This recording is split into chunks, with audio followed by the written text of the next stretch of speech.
Hello दोस्तों आज हम इस वीडियो में आपके लिए एक बहुत ही इम्पोर्टेंट टॉपिक लाए हैं जो आपके एग्जामिनेशन से रिलेटेड है। दोस्तों इस वीडियो में हम बात करेंगे रिवर सिस्टम ऑफ इंडिया के बारे में। और आज हम बात करेंगे जो पेनिनसुलर इंडिया है उसमें कौन कौन से रिवर्स हैं जो इम्पोर्टेंट हो सकते हैं आपके एग्जामिनेशन पॉइंट ऑफ व्यू से। दोस्तों वीडियो में आगे बढ़ने से पहले आपसे रिक्वेस्ट करना चाहूँगा कि अगर आप चैनल पर नए हैं तो चैनल को सब्सक्राइब करें और साथ में बेल आइकन जरूर प्रेस करें। वीडियो अगर अच्छी लगे तो वीडियो को लाइक करने के साथ साथ शेयर भी ज़रूर करें चैनल को सपोर्ट करने के लिए। तो दोस्तों स्टार्ट करते हैं आज की ये वीडियो। दोस्तों इस वीडियो में आज हम बात करेंगे गोदावरी रिवर के बारे में जो कि इंडिया का लार्जेस्ट पेनिनसुलर रिवर है। दोस्तों गोदावरी रिवर की जो लेंथ है वो 1465 किलोमीटर्स है।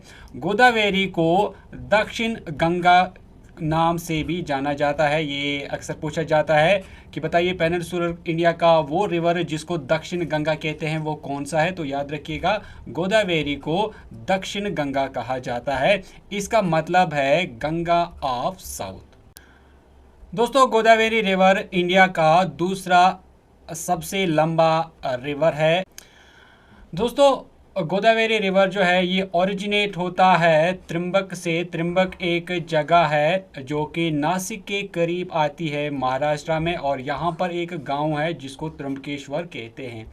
यहाँ से ही गोदावरी जो है वो ओरिजिनेट होता है। और यहाँ पर जो माउंटेन रेंजेस हैं जहाँ से ये ओरिजिनेट होता है उसको कहते हैं ब्रह्मागिरी माउंटेन रेंज, और ये वेस्टर्न घाट्स में आता है। तो ये आपको याद रखना होगा। दोस्तों जब भी आप जियोग्राफी पढ़ें तो मैप ज़रूर आप कंसल्ट करें। तो यहाँ पर मैं आपको मैप पर दिखाना चाहूँगा ये जो जगह है यहाँ से ओरिजिनेट होता है गोदावरी रिवर, और ये जो एरिया है इनको वेस्टर्न घाट्स कहते हैं। और वेस्टर्न घाट्स में जैसे मैंने अभी कहा कि ब्रह्मागिरी जो है यहाँ पर वो माउंटेन रेंज आती है, और यहीं पर है त्रिंबक या फिर त्र्यंबकेश्वर जहाँ से ये ओरिजिनेट होता है। दोस्तों ये जो जगह है जहाँ से ये ओरिजिनेट होता है वो तकरीबन अरेबियन सी से 80 किलोमीटर्स की दूरी पर है। और इसके अलावा ये जो रिवर है यानी गोदावरी रिवर जो है ये एक ईस्ट फ्लोइंग रिवर है, यानी ये ईस्ट की तरफ फ्लो होता है। जब ये रिवर निकलता है तो जैसे पहले कहा कि ये ईस्ट की तरफ फ्लो करता है, लेकिन कुछ देर चलने के बाद ये रिवर जो है अपनी डायरेक्शन को थोड़ा सा चेंज करता है। ये साउथ ईस्ट की तरफ फिर फ्लो करना स्टार्ट करता है। तो डेक्कन तक जो है ये पूरा जो है ईस्ट की तरफ चलता है, और फिर उसके बाद ये जो है ये साउथ ईस्ट की तरफ मुड़ता है। तो ओवरऑल इसको ईस्ट फ्लोइंग रिवर कहते हैं। दोस्तों एक बार फिर आप इस मैप पे अच्छे से नज़र रखें। ये आप देख रहे हैं ये है अरेबियन सी यहाँ पर, और ये है सोर्स जहाँ से गोदावरी निकलती है, और यहाँ से यहाँ तक की जो डिस्टेंस है यानी सोर्स से लेकर अरेबियन सी तक वो 80 किलोमीटर की है। और फिर हमने बात की इसकी फ्लोइंग की, तो यहाँ जो रिवर है ये ओरिजिनेट होता है, फिर ये इस तरफ यानी इस डायरेक्शन में चलना स्टार्ट करता है। ये ईस्ट डायरेक्शन में चलता है, लेकिन उसके बाद जब ये यहाँ पहुँचता है और फिर ये डायरेक्शन जो है चेंज होती है, ये साउथ ईस्ट बन जाती है यहाँ से। तो पूरा जो डेक्कन है ये ईस्ट में चलता है, और फिर यहाँ इसकी डायरेक्शन जो है वो साउथ ईस्ट हो जाती है। ओवरऑल में दोस्तों हम कहेंगे ये जो रिवर है ये वेस्ट से ईस्ट की तरफ फ्लो करता है, क्योंकि ओरिजिनेट जो है वो इसका वेस्ट में है, और फिर जाकर ये ईस्ट की तरफ बढ़ता है, और यहाँ पर बे ऑफ बंगाल में फिर ये जाकर मिलता है। अब दोस्तों हम देखेंगे कि गोदावरी रिवर जो है ये किस किस स्टेट से होकर बहता है। तो गोदावरी जो है ये महाराष्ट्र में सबसे ज़्यादा इसका जो कैचमेंट एरिया है वो पड़ता है, और ये तकरीबन 48.6% है। इसके बाद ये तेलंगाना से होकर गुज़रता है, मध्य प्रदेश से होकर गुज़रता है, छत्तीसगढ़ से होकर गुज़रता है, इसी तरह उड़ीसा, आंध्र प्रदेश, कर्नाटका और पौंडीचेरी, इन रियासतों और यूटी से ये होके गुज़रता है। दोस्तों अब हम देखेंगे कि इस रिवर की कौन कौन सी ट्रिब्यूटरी हैं। हालांकि इसमें बहुत ट्रिब्यूटरीज़ हैं जो अलग अलग रियासतों में इससे मिलती हैं, लेकिन मैंने कुछ आपके लिए लाई हैं जो इम्पोर्टेंट हैं। तो सबसे पहले हम देखेंगे लेफ़्ट बैंक ट्रिब्यूटरी कौन सी है। तो ये है प्रनाहिता, इंद्रावती, सबारी, सिलीरू एटसेट्रा। और इसके बाद जो राइट बैंक के ट्रिब्यूटरीज हैं उनमें प्रवारा, सिंधपाना, मंजीरा, किन्नीरा, सनी और बाकी ट्रिब्यूटरीज हैं।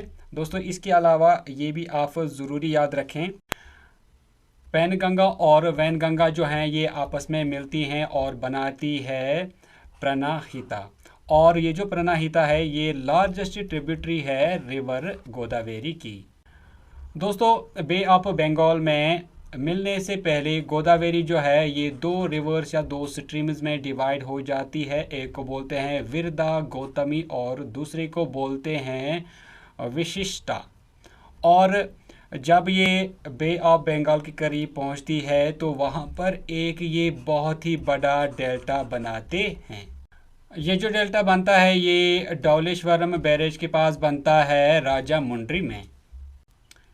दोस्तों वाटर डिस्प्यूट की अगर बात करें तो आंध्र प्रदेश, मध्य प्रदेश, छत्तीसगढ़, उड़ीसा, कर्नाटका में गोदावरी रिवर को वाटर शेयरिंग पे हमेशा डिस्प्यूट होते रहते हैं।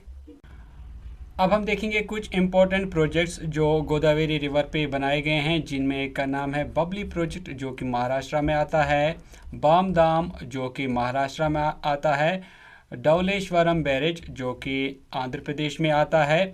इसी तरह वाकीदाम जो कि अगेन आंध्र प्रदेश में ही आता है, गंगापुर डैम ये भी आंध्र प्रदेश में आता है, गोदावरी पर बनाया गया है। जयक वादी डैम जो है ये भी आंध्र प्रदेश में ही आता है। इसके बाद कलेश्वरम लिफ्ट इरिगेशन प्रोजेक्ट जो है ये तेलंगाना में आता है। और इसी तरह पुच्चमपद डैम जो है ये भी तेलंगाना में आता है। सरस्वती बैरेज ये भी तेलंगाना में आता है। श्री राम सागर प्रोजेक्ट जो है ये भी तेलंगाना में आता है। और इसी तरह पोलावरम प्रोजेक्ट जो है ये आंध्र प्रदेश में आता है और इनको गोदावरी रिवर पर बनाया गया है। तो दोस्तों ये थी एक important video river system of India से रिलेटेड, और आज हमने बात की गोदावरी रिवर के बारे में। उम्मीद करता हूं दोस्तों कि आपको वीडियो अच्छी लगी होगी। वीडियो अच्छी लगी तो वीडियो को लाइक और शेयर करें, और अगर आप डेली वीडियोस, अपडेट्स, नोटिफिकेशंस पाना चाहते हैं तो चैनल को सब्सक्राइब करने के साथ साथ बेल आइकन ज़रूर प्रेस करें। दोस्तों मिलते हैं एक नई वीडियो में, तब तक के लिए टेक केयर।